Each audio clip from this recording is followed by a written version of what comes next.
Every shooting testimony contains inconsistencies. Otherwise, you wouldn't have a job.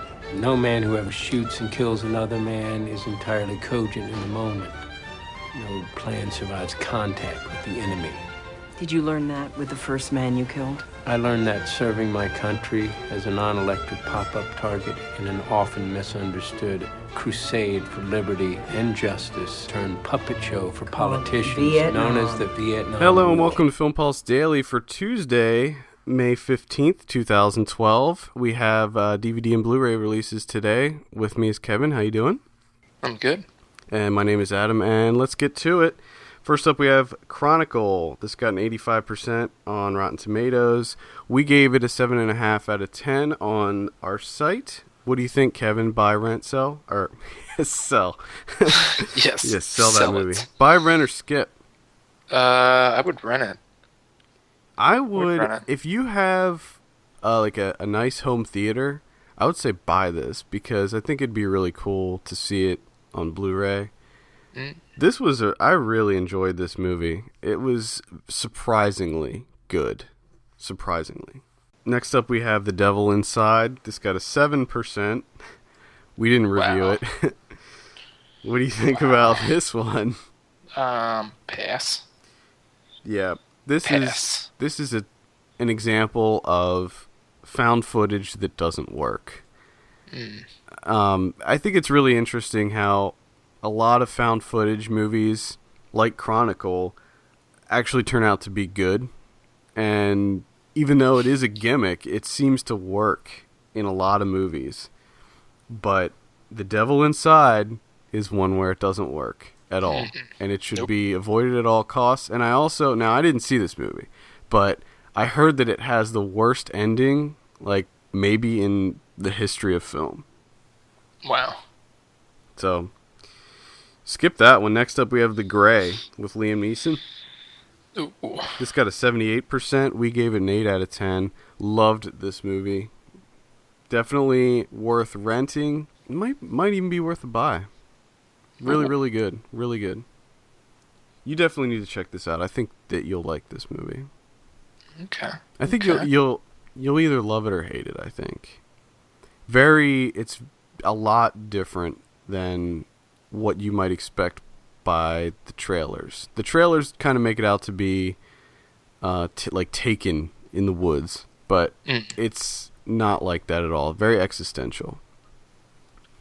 Then we have One for the Money, Katherine Heigl, 2%. Enough said. Pass. Yep, that's a big pass for me.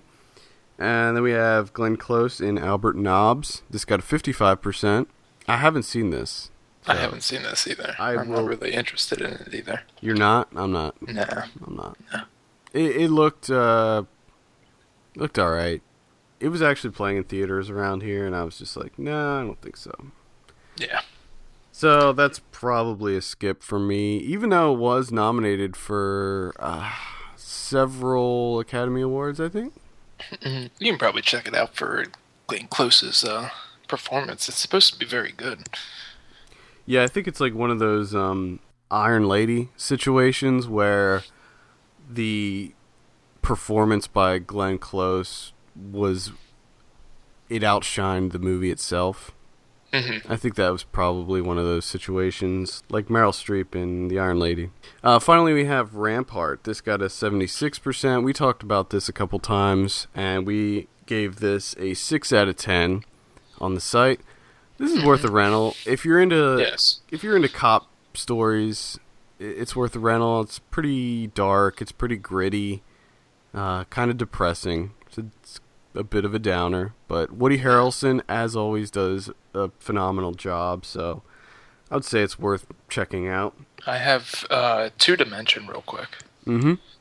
What also comes out is being John Malcovich, the Criterion Collection Blu Ray. Oh, that's right. Yeah. Buy that. So, yeah, definitely buy that. Check that out. And then there is a 3-disc special edition 1900 by Bernardo Bertolucci, starring Robert De Niro and Gerard Depardieu, back from 1977 on Blu Ray. 3-disc collector's edition. Was that the one? Is that the movie that's like 5 hours long or something? Is that the one? Yeah, it's an epic film. Very epic film. Have you seen it? I have not seen it. I'm reading about it. That Werner Herzog book that I'm reading. They talk about this movie. Quick Werner Herzog fact: he was on The Simpsons last week. Nice. But once I finish that book, I have some good stuff from it. Herzog is crazy in the best way ever. Yeah, I think I remember reading about that De Niro movie, 1900. Like, I saw a documentary about. It was about a movie channel back in the 70s or 80s. What was that? Z Channel? Yeah, Z Channel. And I think they talked about that. Done by, I think that was directed by John Cassavetes' daughter, I think. Yeah, and in Z Channel, I think they talked about how they played that movie. Like, they got some kind of, like, crazy cut of that movie and, like, played the whole thing or something. And I think that was the one that they were talking about. Yeah, it's got Gerard Depardieu, Robert De Niro, Burt Lancaster, Donald Sutherland. It's the cinematographer that did Apocalypse Now. It has the score is done by Ennio Morricone, and of course directed by Bertolucci. Wasn't it a big failure? Yeah, I think it didn't do too well, but I think it's still considered, like a cult classic, or But I mean, 3-disc collector's edition for $25 on Amazon. Yeah, it's pretty good. Blu Ray. There you have it. You can buy any of the movies that we talked about during this episode. Just head on over to filmpulse.net, click on the Amazon banner, shop as you would normally. You'll be helping out the show greatly. You can also click on the Film Pulse store link on our site and check out some of the movie recommendations that we have to offer on there. Yes. I think that does it. All right. For all the latest film news and reviews, visit filmpulse.net, and we want to hear your feedback. Send us an email at podcast@filmpulse.net, or give us a call on our voicemail line. We love to hear what you have to say. Just call 850-391-6075. Also, please take a minute to rate us on iTunes. Give us a star rating, write us a review. That would be even better. And we appreciate that very, very much. For filmpulse.net, my name is Adam. And I'm Kevin. And we will see you next weekend.